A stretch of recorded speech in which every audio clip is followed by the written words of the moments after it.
Yo, what's going on, guys? It is your boy Kimbo here, and it's time for an epic Bakugan Geogan Rising episode review. So we got a double review here, per usual. So we have episodes 24 and 25. We're really getting into it, man. And a lot happened with these because the big build up, and sure enough, man, been thinking some things and it's been going down basically the thought path. But anyways, we're gonna get into it. So episode 24, starting off, the awesome brawlers with Pyravian, they show up in Pyrule.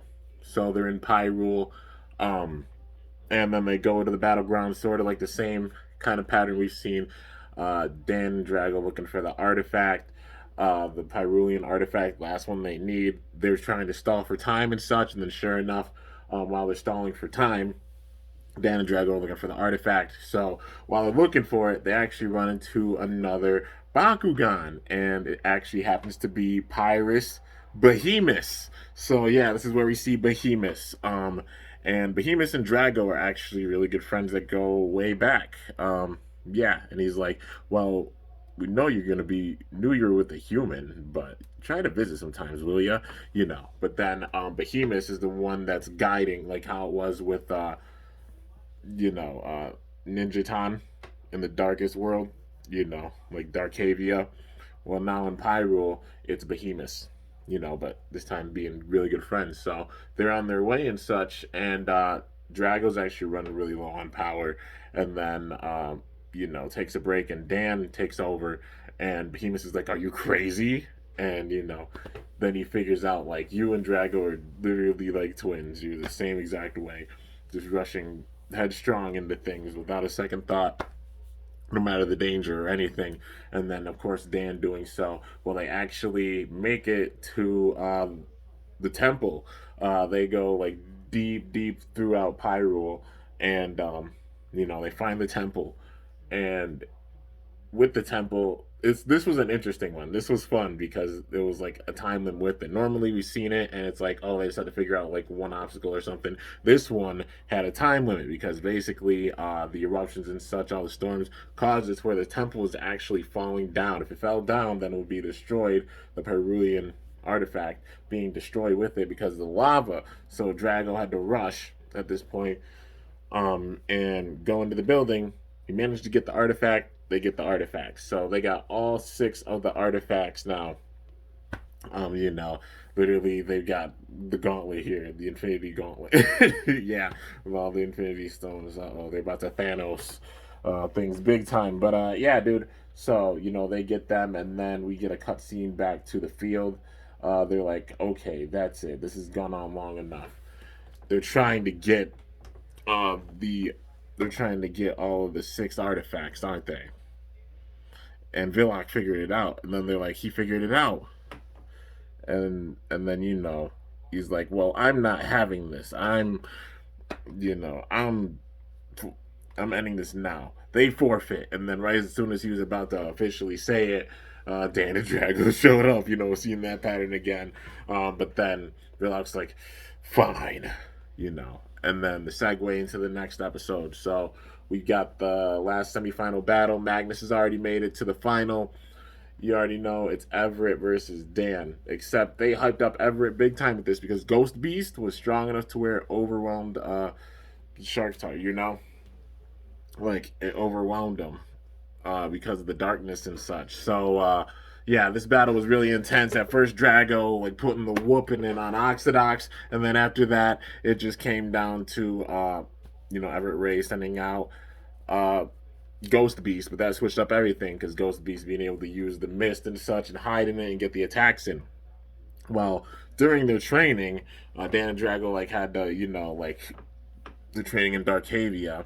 They had closed their eyes and such. Well, yeah, when they had closed their eyes, actually, it was no, the training in Pyrule, but they had to close their eyes and really sense it. They couldn't see it, but they sensed like a boulder coming down one of the hills, and then they just took the right pattern and like dodged on them because they could see them at that point.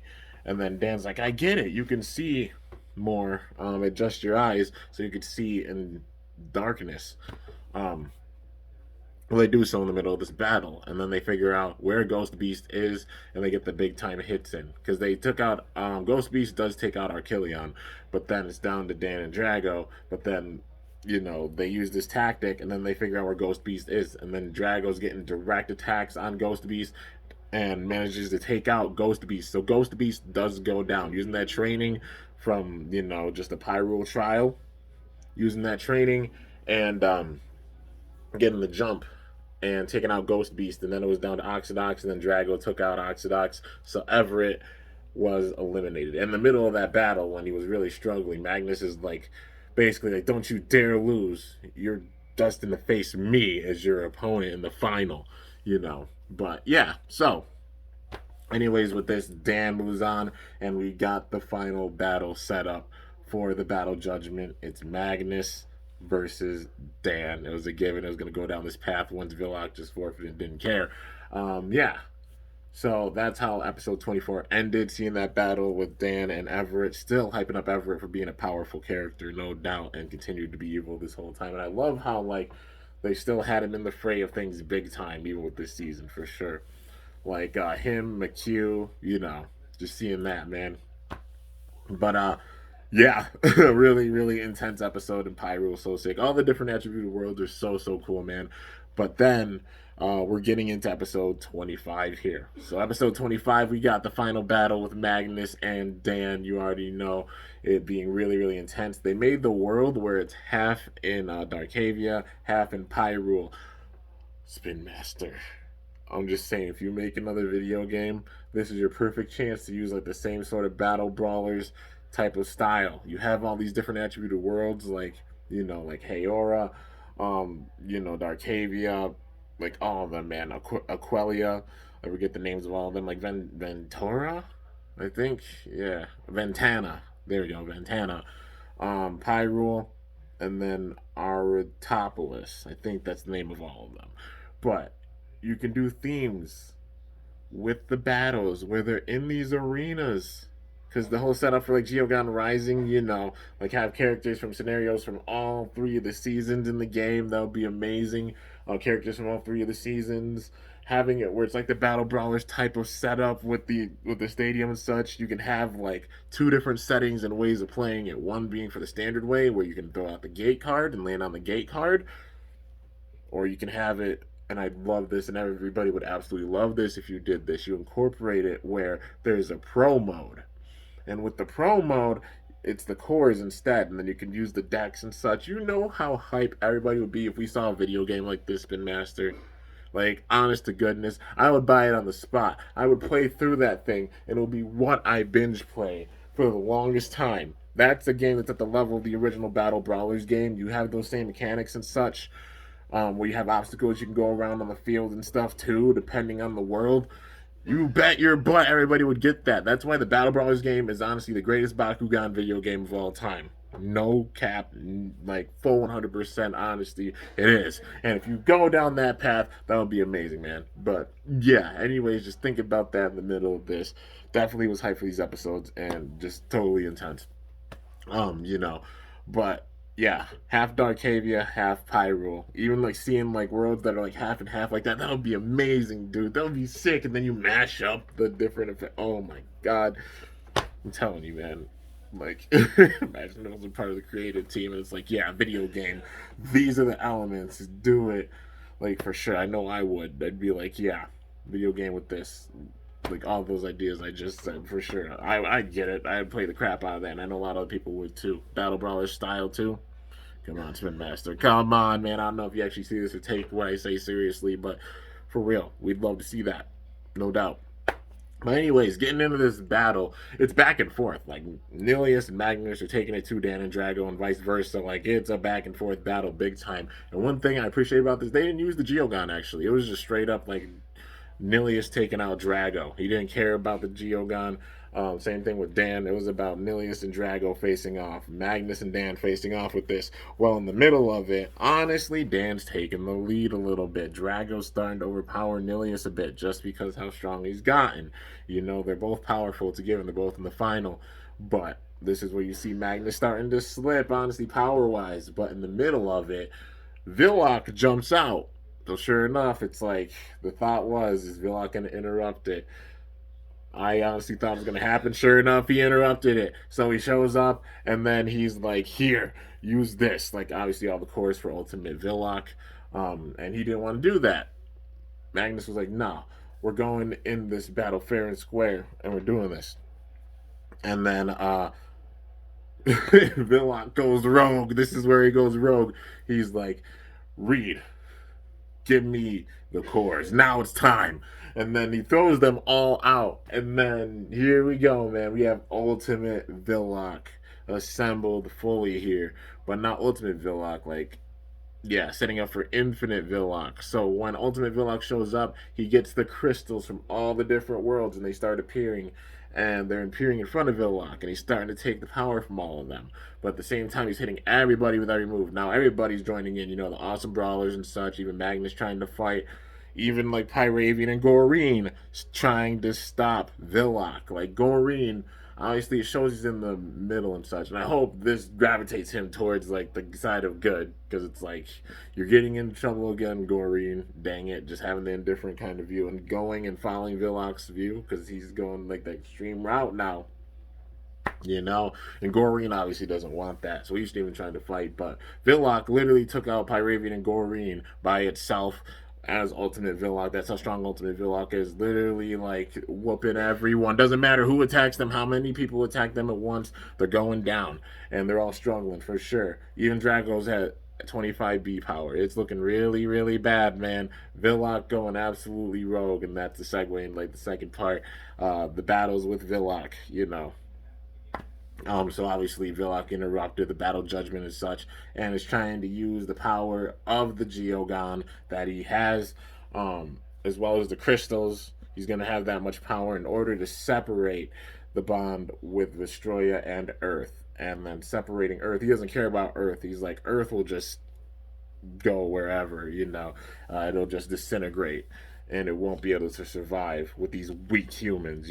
He has that extremist type of mentality, like how Goreen originally had, like how the Council originally had, kinda. But yeah, Villock.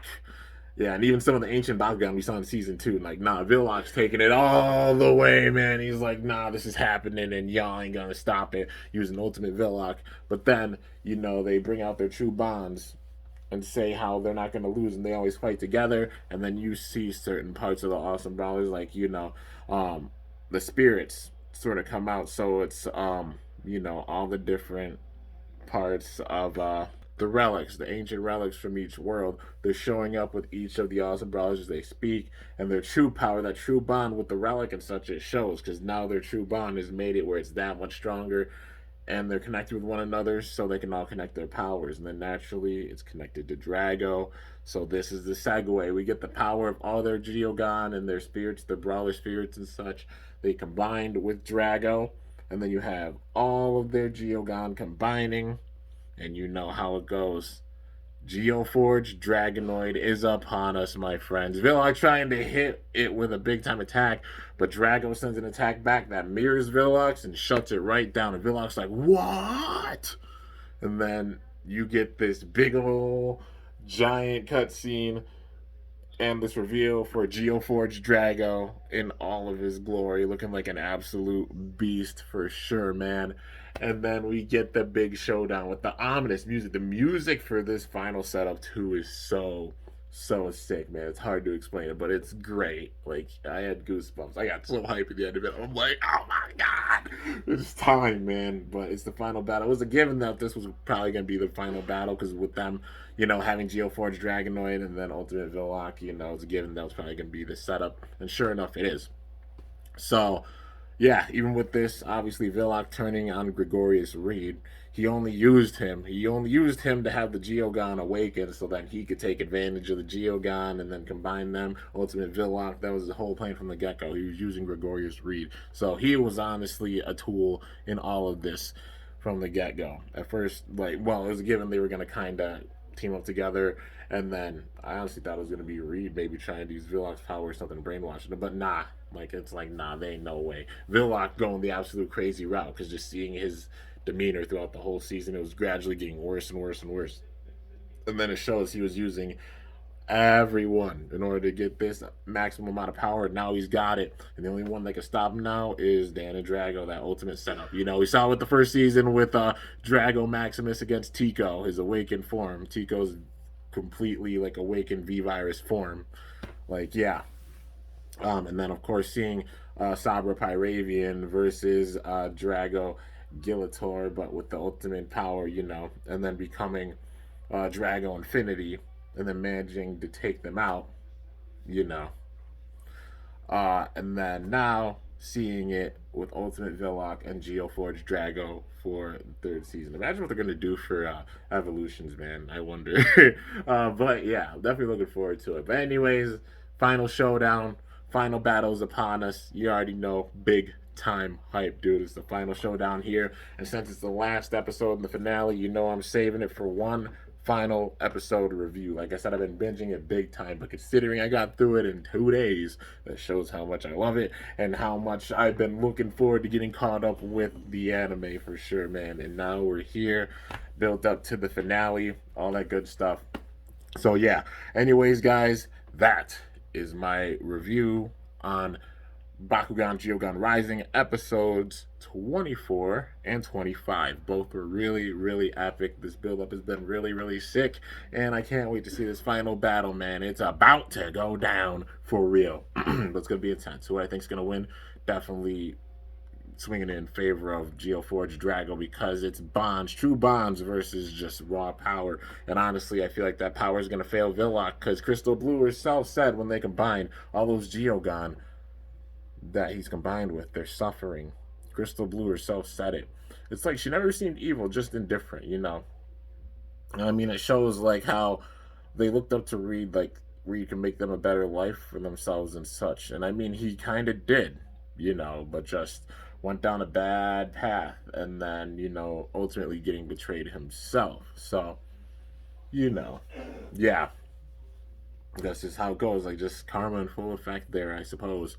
But yeah, don't seem like bad, but at least like Jenny and Crystal Blue don't seem like bad brawlers. I mean like McHugh and Everett, just their demeanors, But yeah, Crystal Blue and Jenny don't seem too bad, honestly. But yeah, maybe they'll learn after this.